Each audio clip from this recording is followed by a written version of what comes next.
में भी पूजा जाता है। शिव की सहजता, शिव की सरलता इतनी है कि जहाँ मेरा भोलेनाथ बैठता है उसी स्थान के नाम से पूजा जाने लगा। पीपल के वृक्ष के नीचे बैठे तो पिपलेश्वर महादेव होगा, बड़ के पेड़ के नीचे बैठे तो बटकेश्वर महादेव होगा। स्फटिक से बन गए तो स्फटिकेश्वर महादेव होगा।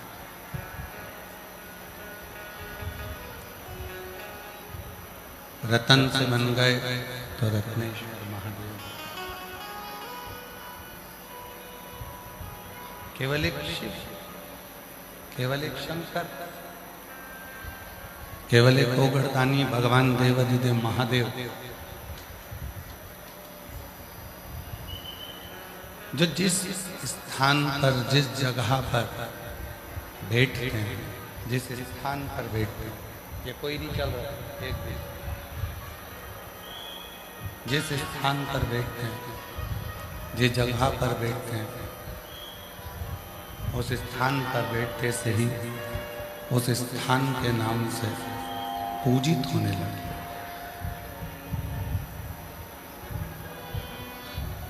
केवल एक स्थान की ही मूलता नहीं,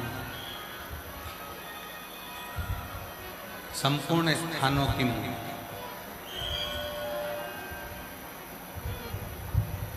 33 कोटि देवताओं में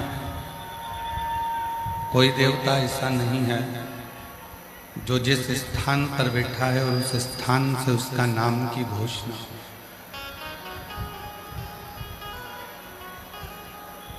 उस स्थान के नाम से वो पूजा। केवल एक देव है, देवाधिदेव महादेव, भगवान शिव, त्रिकालदर्शी, कैलाशी, विनाशी, भगवान शंकर, जो जिस स्थान पर बैठते हैं उस स्थान पर बैठकर उस स्थान के नाम से ही पूजित होते। अर्थात शिव महापुराण की कथा में श्री वेदव्यास जी वर्णन करते हैं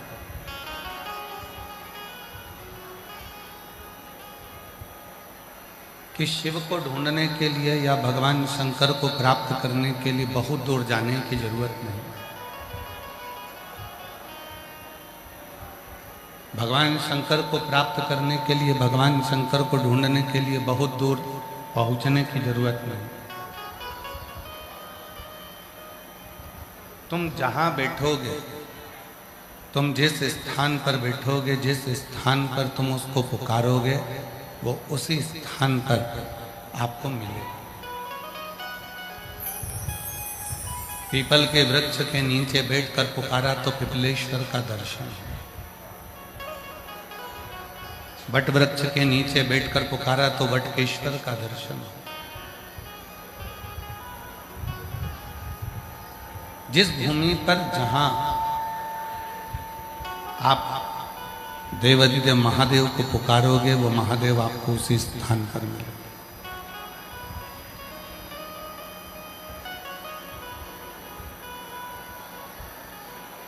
कल हमको कोई बता रहा था, पाटिल जी कल कह रहे थे कि ये जो गांव है दूधनाल, केवल 700 लोगों का गांव है। कल किसी ने बताया कि यहाँ की जो दूधनाल गांव की जो संख्या है कुल टोटल 700।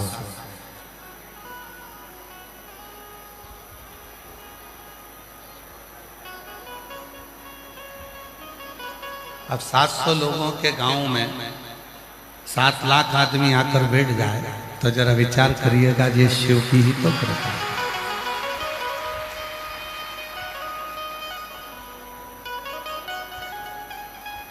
ये शिव की ही तो उदारता है। और जब तक वो कृपा नहीं करता, जब तक वो करुणा नहीं करता, तो दुनिया का कोई पत्ता भी नहीं है।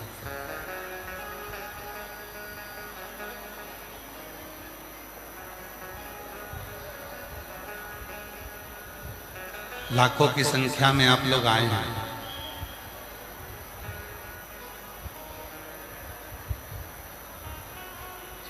एक विश्वास के साथ में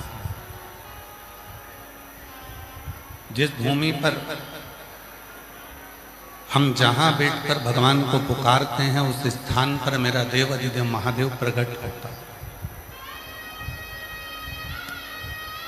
अब कई लोग कहते हैं कि उसको ढूंढने के लिए हमें केदारनाथ जाना पड़ेगा।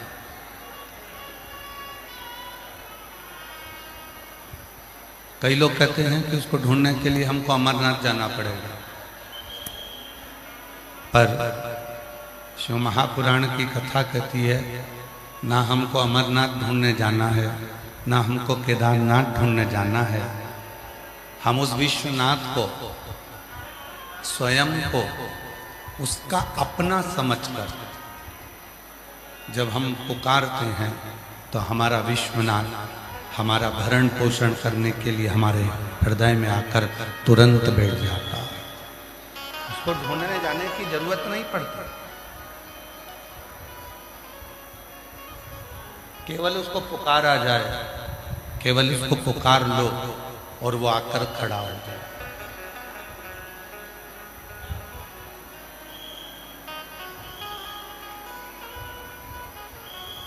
एक संबंध भगवान से बना लो, वो तुम्हारे सामने आकर खड़ा हो जाए। शिव महापुराण में शिव भक्त के लिए 4 गुण बताए गए।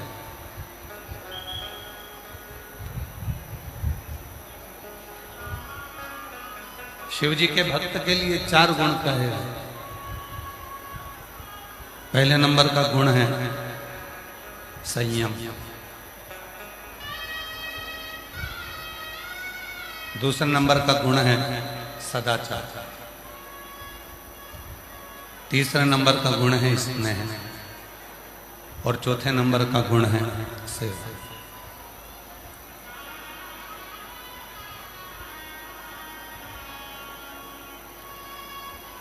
भगवान देवाधिदेव महादेव, भगवान शंकर, माता पार्वती जी को जब महाकाल वन में भ्रमण करा रहे थे, महाकाल वन में जब घूम रहे थे, भ्रमण कर रहे थे, तो भगवान महाकाल राजा ने, स्वयं भगवान शिव ने मां अम्बा जगदम्बा पार्वती जी को महाकाल वन में कहा था, पार्वती, शिव भक्त का सबसे बड़ा गुण होता है उसके भीतर का संयम।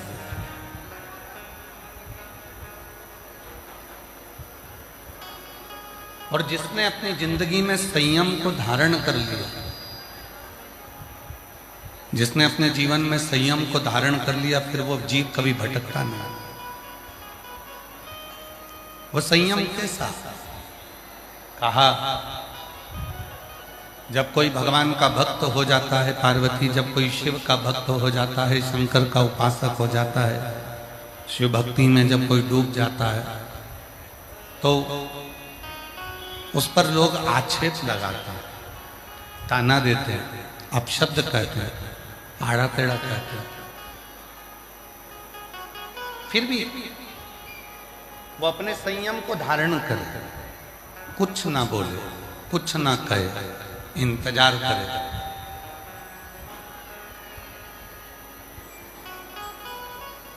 बच्चा जब छोटा रहता है ना, उसका कहीं झगड़ा हो जाता है, और छोटे से बच्चे का, छोटे से बेटे का, छोटे से बेटी का जब झगड़ा होता है, और जब उसका झगड़ा हो जाता है, तो वो झगड़े में रोता रोता जब घर जाता है, तब उसकी मम्मी, उसके पापा कहते हैं, चल मैं चलता हूं, देखूं जरा तेरे को किसने मारा, चल मैं चलता हूं। किसकी हिम्मत है?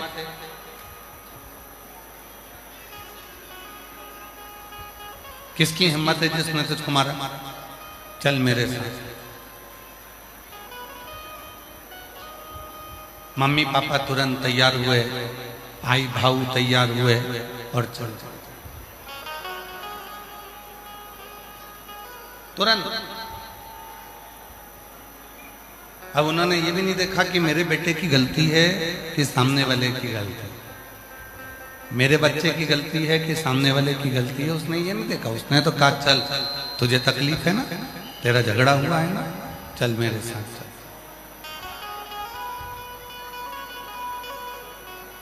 ले गए। बस मेरा वो घड़दानी, मेरा शिव और माता जगत जननी जगदम्बा अम्बा पार्वती, शिव और शक्ति ऐसे ही। उसने ये नहीं देखा मेरे शंकर भगवान ने कि तुमने पाप कितना करा, मेरे शंकर भगवान ने ये भी नहीं देखा कि तुमने पुण्य कितना करा।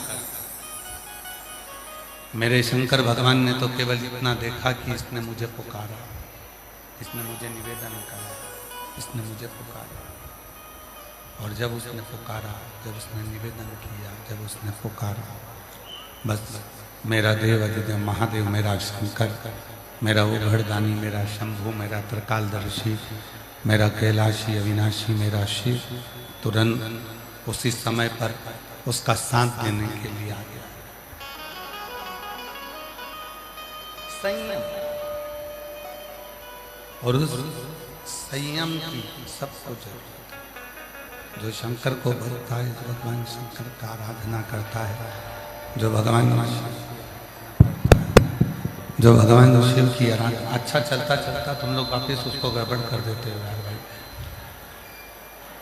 भगवान शंकर की जो आराधना करता है, साधना करता है, जो भगवान शिव की साधना में डूबा रहता है, उसको सबसे ज्यादा जरूरत होती है संयम की। उसको सबसे ज्यादा जरूरत है संयम। और जिसने अपनी जिंदगी में, अपने जीवन में संयम को धारण कर लिया, फिर उसको भटकना नहीं। थोड़ा संयम, सबसे ज्यादा संयम किस चीज को चाहिए? कहा 3 इंद्रिय ऐसी हैं जिनको संयम की जरूरत पड़ती है। बाकी की इंद्रियों को तो अपनी जगह पर है, पर 3 इंद्रियां ऐसी हैं जिनको संयम की जरूरत है। पहले नंबर पर जिह्वा को संयम की जरूरत है। दूसरे नंबर पर अपने नेत्र को संयम की जरूरत है। और तीसरे नंबर पर है अपनी श्रवण शक्ति, अपने कान, श्रवण, इसको संयम की जरूरत है। 3, 5 कर्मेंद्री, 5 ज्ञानेंद्री और 1 मन। 11 इंद्रियों में से केवल 3 इंद्रियां ऐसी हैं जिनको संयम की बहुत जरूरत है। ये 3 इंद्रियों पर जिसने संयम कर लिया, इन 3 इंद्रियों पर जिसने संयम को धारण कर लिया, समझ लो उसने सब कुछ कर लिया। पहला है अपनी वाणी पर संयम, अपनी जिह्वा पर संयम।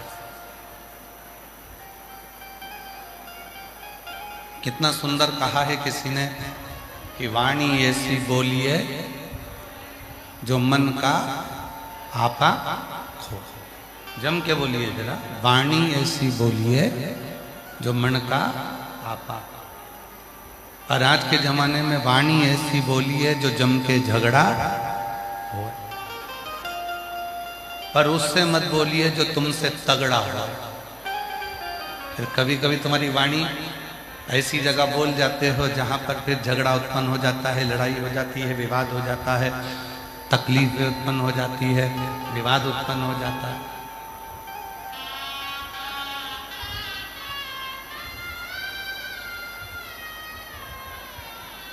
सबसे पहला 3 इंद्रियों में से सबसे पहला संयम है हमारी जिह्वा का संयम, हमारी वाणी का संयम। और इस वाणी के संयम पर ही सब कुछ है। आज के जमाने में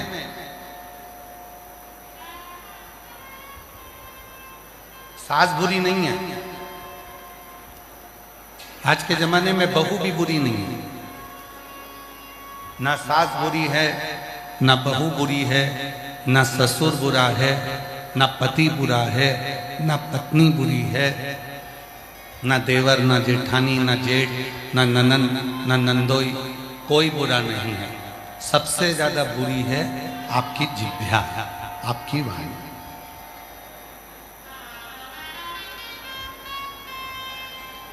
और जिसने अपनी वाणी पर संयम करा, जिसने अपनी वाणी को संयमित कर लिया, जिसने अपनी वाणी को संयम में रखना प्रारंभ कर लिया, उसकी जिंदगी सार्थक हो।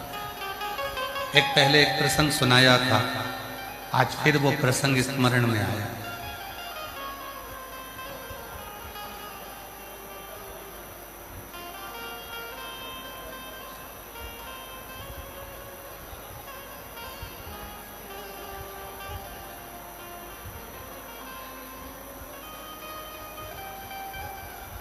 एक नगर में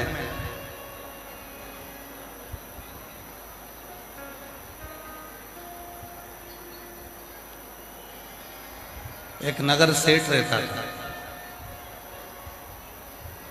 था अच्छा,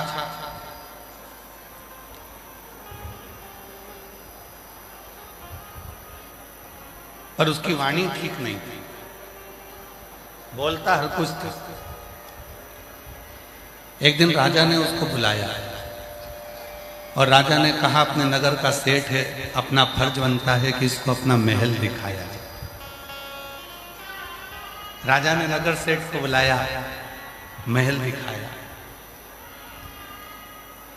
सेठ जी से पूछा, बताओ सेठ जी महल कैसा बना? सेठ जी ने कहा, महाराज महल तो अच्छा बना, पर इसका दरवाजा बड़ा छोटा है। तो राजा ने कहा, दरवाजे से होना जाना क्या? सेठ जी बोले, महाराज दरवाजा छोटा है, जब तुम मरोगे तो तुम्हारी अर्थी कैसे निकलेगी? राजा को गुस्सा आ गया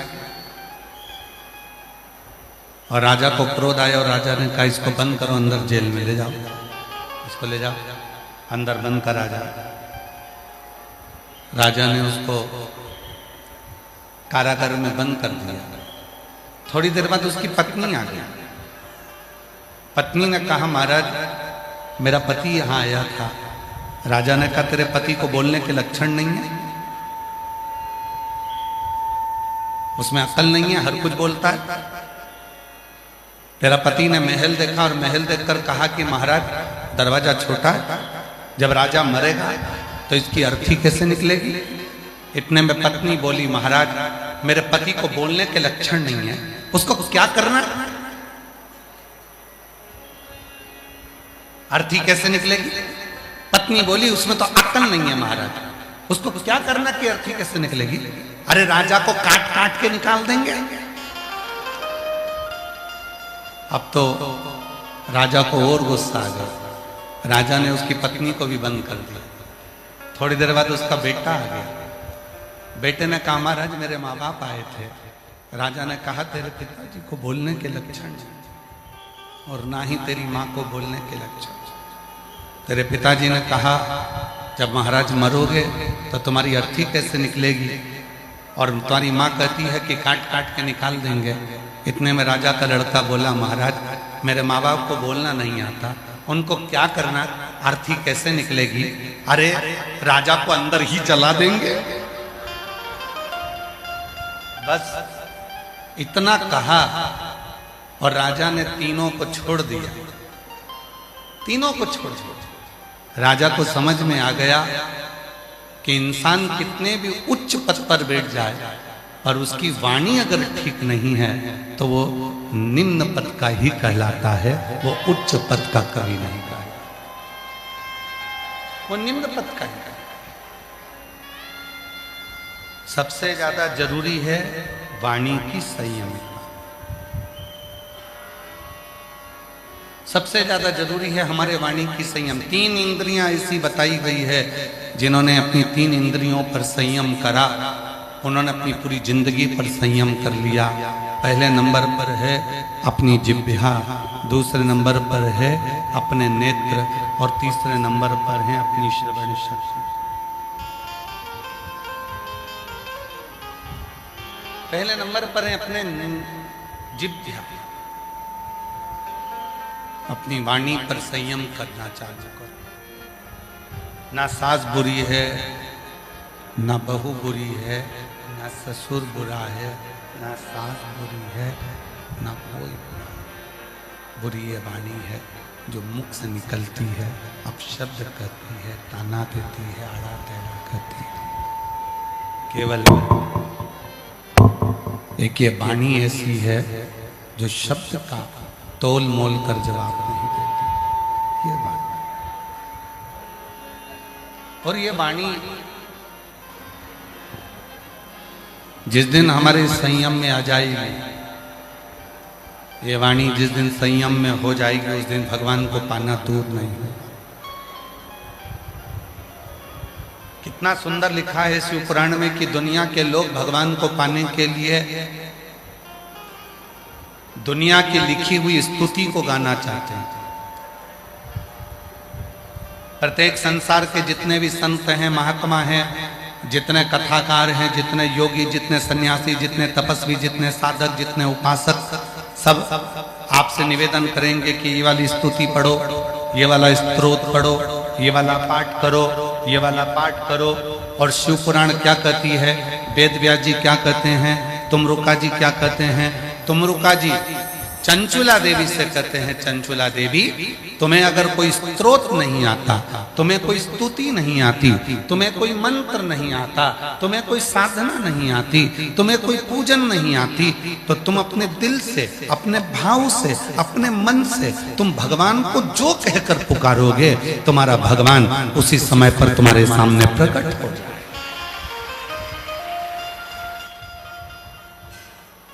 उसी समय तुम्हारा भगवान तुम्हारे सम्मुख में प्रकट हो। उसी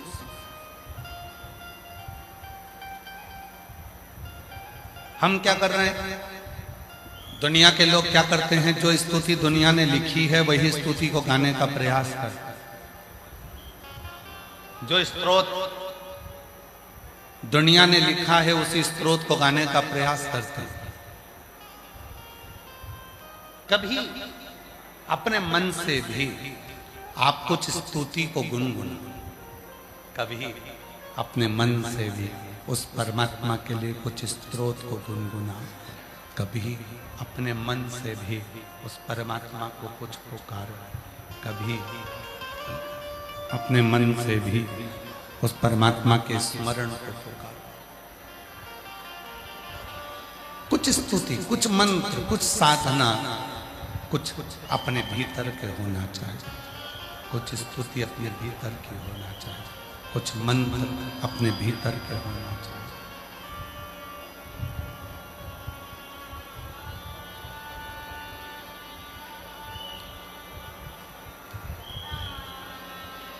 किसी ने कहा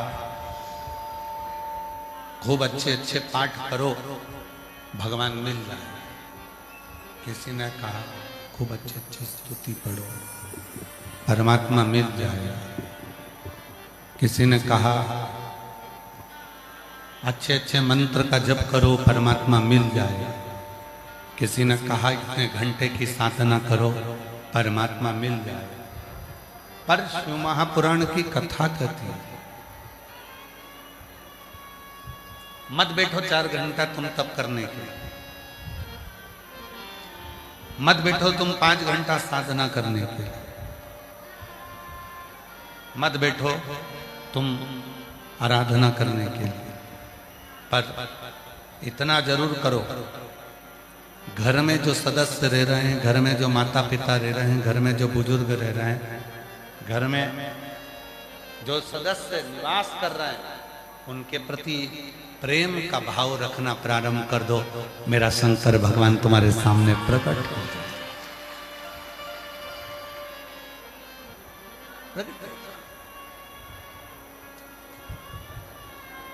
कभी विचार करा आप लोगों ने कि आप और हम अपनी जिंदगी को कितनी झूठ की जिंदगी जी रहे हैं? यहाँ जितने कथा को श्रवण करने के लिए बैठे हैं और जितने फेसबुक यूट्यूब पर कथा सुन रहे हैं, जितने आस्था चैनल पर कथा सुन रहे हैं, जितने पुरुषोत्तम मास के महीने में ये 2 बजे से 5 बजे तक दुधनाल गांव से, महाराष्ट्र से जो कथा चल रही है, धाराशिव जिले से, इसको श्रवण कर अपने हृदय पर हाथ रखकर देखना आप कितना सत्य की जिंदगी जी रहे हैं। आज का व्यक्ति कहने को तैयार हो जाता है घी नकली है, ये घी असली है, ये घी नकली है। आज का व्यक्ति कहता है ये सोना असली है, ये सोना नकली है। आज का व्यक्ति कहता है ये चांदी असली है, ये चांदी नकली है। आज का व्यक्ति कहता है ये प्योर कॉटन नहीं है, ये नकली है। आज का व्यक्ति कहता है चावल असली और नकली है। आज का व्यक्ति कहता है ये तेल नकली है, ये तेल असली है। हमने घी नकली देखा, हमने चावल नकली देखा, हमने कपड़ा नकली देखा, हमने सोना नकली देखा, हमने चांदी नकली देखी, पर जैसे जैसे कलयुग बढ़ता चले जाता है वैसे वैसे इंसान भी नकली होता चले जाता है। इंसान भी नकली है और उसकी नकलीपन कहां नजर आता है? आप खुद अपने अंदर झांक कर देखना। तुम्हारे फेसबुक पर हजारों लोग जुड़े हुए हैं, तुम्हारे इंस्टाग्राम पर हजारों लोग जुड़े हुए हैं, तुम्हारे यूट्यूब पर हजारों लोग जुड़े हुए हैं, तुम्हारे व्हाट्सएप पर हजारों लोग जुड़े हुए हैं, तुम्हारे व्हाट्सएप पर हजारों ग्रुप जुड़े हुए हैं, हजारों लोग तुम्हारे फेसबुक पर हैं, हजारों लोग तुम्हारे ट्विटर पर हैं, हजारों लोग तुम्हारे यूट्यूब पर हैं, हजारों लोग तुम्हारे फेसबुक पर हैं और तुम उनको देखकर खुश होते हो। पर असलियत क्या है? हजारों लोग तुम्हारे मोबाइल पर जुड़े हुए हैं तुम्हारे मित्र बनकर, पर सही मायने में कहना, क्या तुम जितने लोग घर में रह रहे हैं उनसे दिल से जुड़े हो? अपने मम्मी से, अपने पापा से, अपने भाई से, अपनी बहन से, अपनी भाभी से, अपने भैया से, अपने मासी से, मासा से, मामा से, मामी से, काका से, काकी से, किसी से? व्हाट्सएप पर बैठकर मैसेज में बात करने का आपके पास समय होता है दूसरों से, इंस्टाग्राम पर बात करने का समय होता है दूसरों से, फेसबुक पर बात करने का समय होता है दूसरों से, यूट्यूब पर जवाब देने का समय होता है दूसरों से, पर घर में 5 लोग निवास करते हैं, 4 लोग रहते हैं और एक दूसरे से बात करने की फुर्सत आज के व्यक्ति को नहीं होती। इससे बड़ा नकली व्यक्ति और कहां होगा? इससे बड़ा नकली व्यक्ति कहां होगा? घर में प्रवेश करो, रात्रि का विश्राम करो, पत्नी और पति दोनों मोबाइल को उठाकर थोड़ा कोने में रख दो। बच्चों से बात करो तो थोड़ी देर के लिए मोबाइल उठाकर कोने में रख दो। बच्चे अपने माँ बाप से बात करें तो अपना मोबाइल उठाकर कोने में रख दो। जिस माँ बाप ने तुमको जन्म देने के लिए 9 महीना माँ ने गर्भ में रखा, उसको तुम 9 मिनट नहीं देते। जिस पिता ने कमा कमा कर अपनी पूरी जिंदगी का धन तुमको दे दिया, उसको तुम 2 मिनट नहीं दे पाते। और केवल एक mother's day, father's day, children's day, केवल इन डे पर तुम विश कर दो और फोटो लगा दो और सोचो कि मैं मेरी मम्मी को बहुत प्यार करता हूं। पक्के झूठेले, दूसरों को बेवकूफ बनाते हो, फोटो लगाकर दूसरों को बस आकर्षित करते हो कि मैं मेरी मम्मा को बहुत प्रेम करता हूं। मम्मा से उस दिन प्रेम होगा जिस दिन तेरी माँ की आंख में आंसू ना होगा। मम्मा से उस दिन प्रेम होगा जिस दिन तेरी माँ की आंखों में आंसू ना हो। पापा से उस दिन प्रेम होगा जिस दिन तेरे पिता के नेत्र में जल ना हो। प्रेम वो नहीं है।